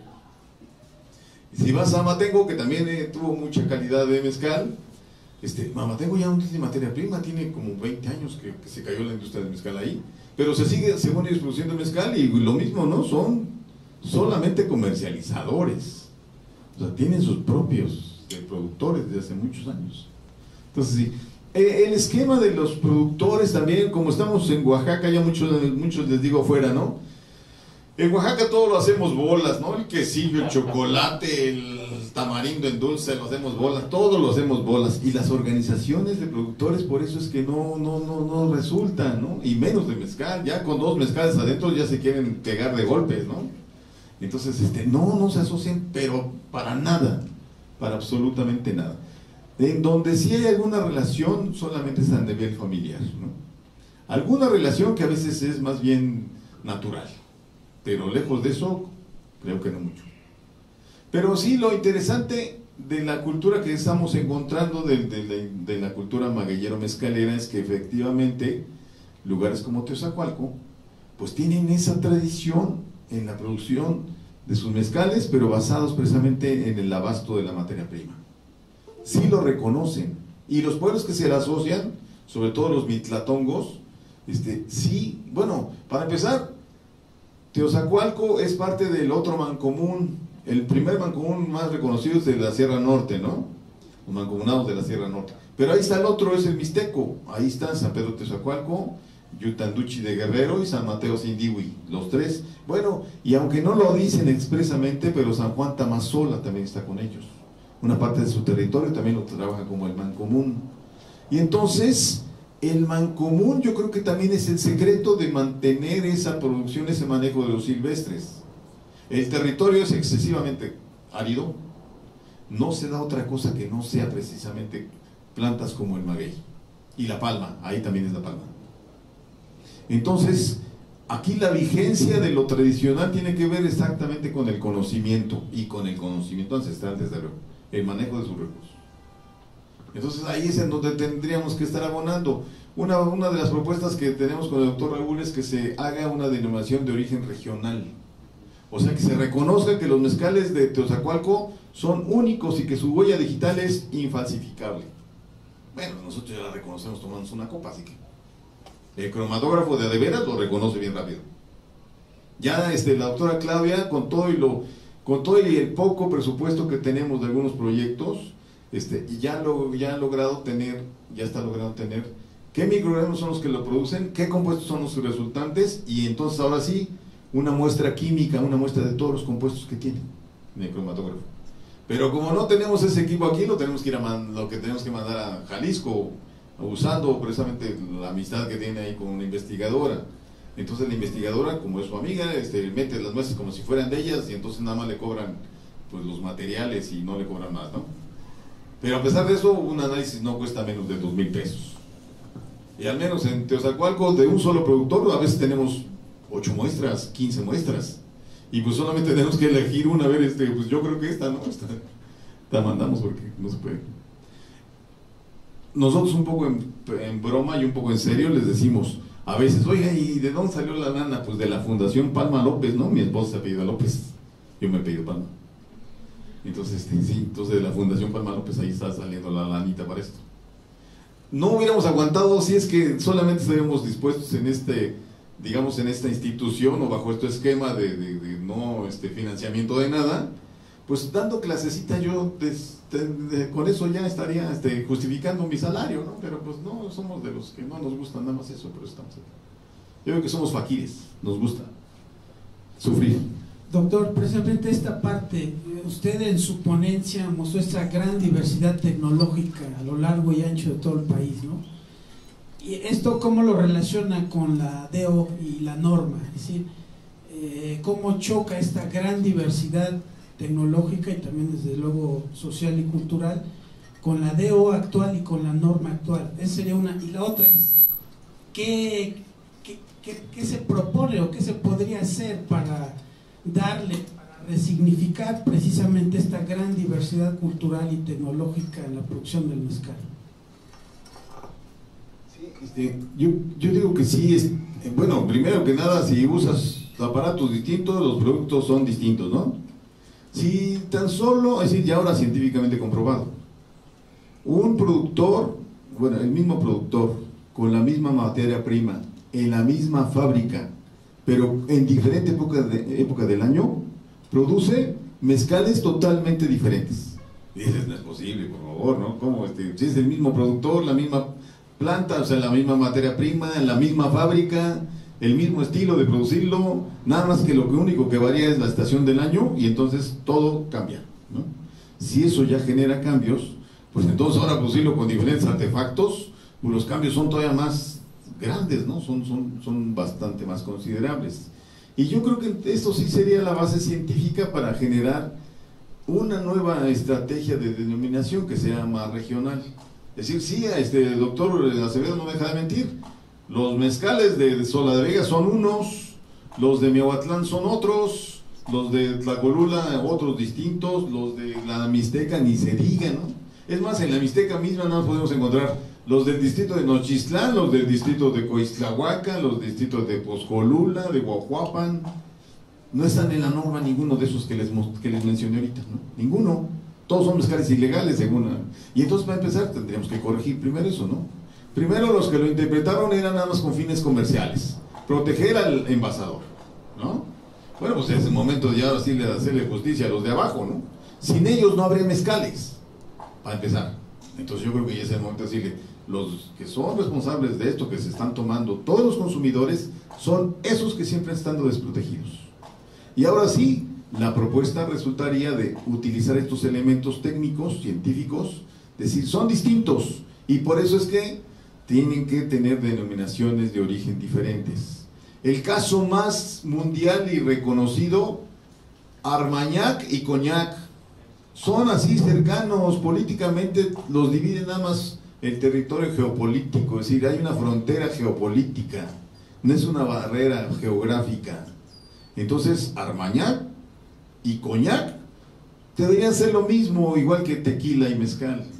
O sea, son esas veces, ¿no? La denominación de origen sí protege luego también el producto según la geografía. Los whiskies son exclusivamente del Reino Unido, ¿no? Pero los irlandeses que emigraron a Estados Unidos y que también sabían hacer whisky y lo volvieron a hacer acá, no pueden usar el nombre, por eso se llama, pues, Borbón, ¿no? Para engatusar al consumidor, en lugar de escribir whisky con Y, le ponen whisky, ¿no? Que no es lo mismo. Póngale una S a la Coca-Cola y van a ver que la venden como algo diferente, ¿no? Coca-Colas ya es otra cosa. Entonces yo creo que aquí tenemos que hacer algo por la famosa denominación de origen. No significa que seamos ignorantes de la denominación, porque muchos lo que argumentan, lo que pasa es que tú no sabes. No, sí sabemos qué es lo que hace la denominación, sí sabemos con los argumentos para poderla validar y para poderla sostener. Pero lo que sí también estamos haciendo ya en este momento es que estamos haciendo trabajo con los legisladores. En este país, si no se promulga desde el legislativo, entonces no tiene vigencia. Y entonces nosotros ya vimos cuál es la ruta, y entonces ahora sí ya estamos, desde hace ya más de 2 años que estamos trabajando con el legislativo, ¿sí? Con la Cámara de Diputados, primero para decirles qué es lo que queremos y qué es lo que les proponemos. Y bueno, ya algunos ya agarraron la onda, y ahora sí ya están interesadísimos. Ya ha habido 3 promulgaciones, pero no se han convertido en ley, ¿no? Pero ya estamos con una que es la más vigente, que tiene que ver con los agaves silvestres. Y esa sí parece que sí va en serio, ¿no? Y esa parece que va a fortalecer mucho este asunto. Entonces, lo mismo queremos hacer con la denominación de origen. O sea, vamos a tener más elementos técnicos para decirle al legislativo por qué queremos que se cambie, o por qué proponemos que haya algo diferente. Yo a algunos les digo, miren, si existe la denominación nacional, pues que sigue existiendo, no hay ningún problema.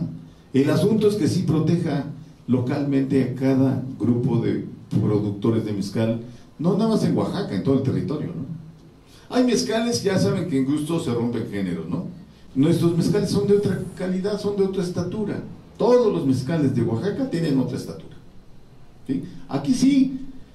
Los únicos que no tienen esa calidad oaxaqueña son los que se están tequilizando. Marcas bien reconocidas, ¿sí? Bien reconocidas. Sí, gracias, doctor. También sería interesante, ahorita comentaba que hay una localidad de Tezoacalco, Nochistlán, que es quien es la mayor productora de mezcal. Sería interesante saber cuál es el nivel de producción de esa región, y lo mismo para el área de cultivo del agave, para tener esa referencia. Sí, mira, del área de cultivo es que regresamos al asunto que les dije, ¿no? Ya voy a estar sentado, que ya me cansé. El área de cultivo no es delimitada así como acostumbramos occidentalmente a reconocerlo, porque lo que primero tenemos que reconocer así mentalmente no es un territorio municipal. Por eso es que se llama Mancomún, ahí no hay límites. O sea, si tú eres de uno de esos 4 pueblos, puedes ir a ese territorio de los 4, es uno solo, ¿no? Y los recursos que están ahí solo que no abuses los puedes usar. O sea, no puedes cortar árboles para vender morillos, no puedes. No puedes cortar leña que no uses. Es decir, hay reglas, ¿no?, que seguir en ese asunto. Y entonces, pues si me preguntas de la superficie de Teozacualco, pues es chiquita, pero el Mancomún es grandote. Entonces el secreto está en el Mancomún, no en el municipio. Pero se tiene conocimiento Sí, precisamente sí, sí, sí. Es decir, territorialmente sí estamos hablando. Mira, primero de litros de mezcal, que no tenemos así un censo, pero debe ser algo así como unos 5 millones de litros por año, ¿no? ¿Sabes cuántos registra el Comercam? ¿Sí sabes? ¿Tienes una idea? 8 millones, pero ese es de todo el país, de Oaxaca. 6 millones, ¿sí? Teozacualco produce casi eso. No, y seguramente más, porque ahora sí te puedo dar una referencia. Si agarras mi documento del diagnóstico de la cadena de valor de mezcal en las regiones de Oaxaca, ahí te vas a dar cuenta que lo que describimos la maestra Pilar, el maestro Vinicio y yo, es que no puedes contabilizar tan fácilmente el mezcal porque es una moneda de cambio, ¿sí? Una moneda de cambio.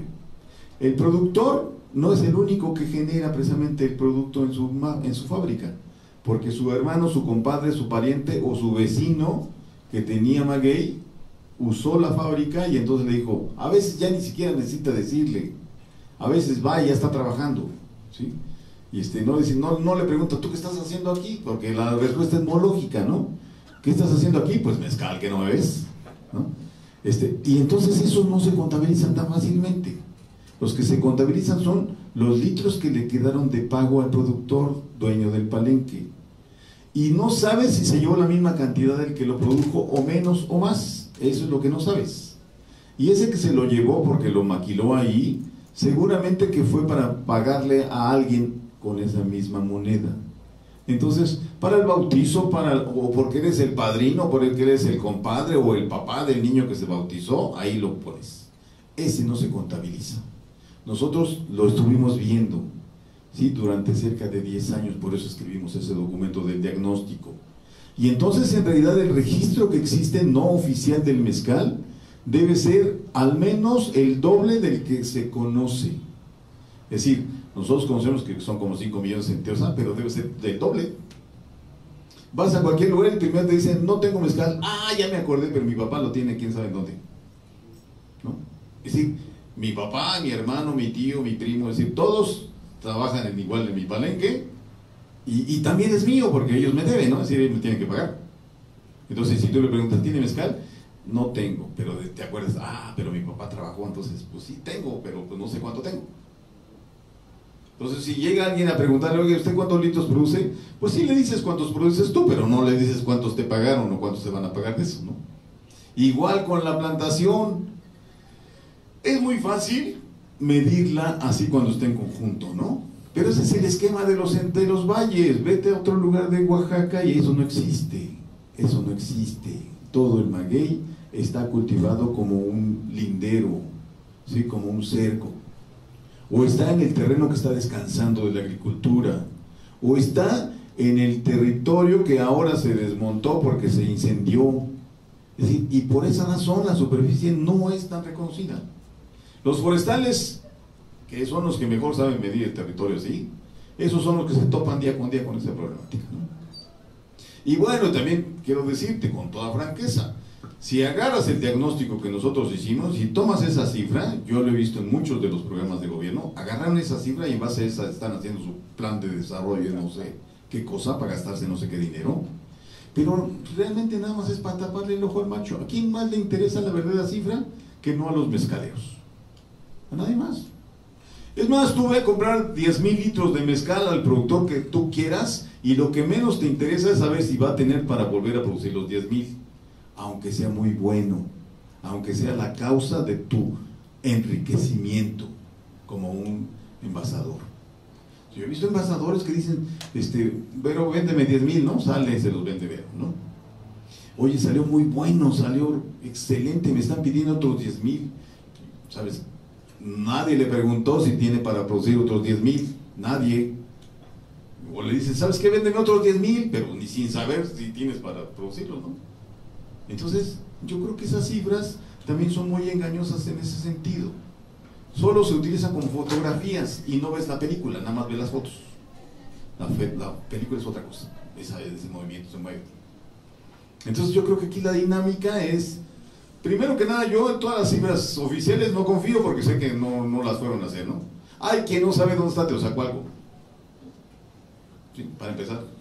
Centro Mundial de Producción de Mezcal, y algunos no saben ni en dónde es. Bueno, dicen Nochistlán, pues Nochistlán aquí está cerquita, ¿no? Sí, está cerquita, pero de Nochistlán para allá son 4 horas. Sí, no está cerquita. Espero que te haya respondido. Bueno, pues muy bien, si no hay más preguntas, pues para ir cerrando, pues agradecer al doctor Felipe Palma, ¿no?, por esta presentación. Un aplauso al doctor.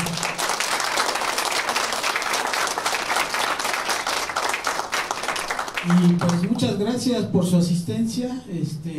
Vamos a seguir con este proyecto y próximamente yo creo que les tendremos noticias de otras presentaciones, ¿no? Pues que pasen muy buena tarde. Sí. Gracias. Aquí estamos.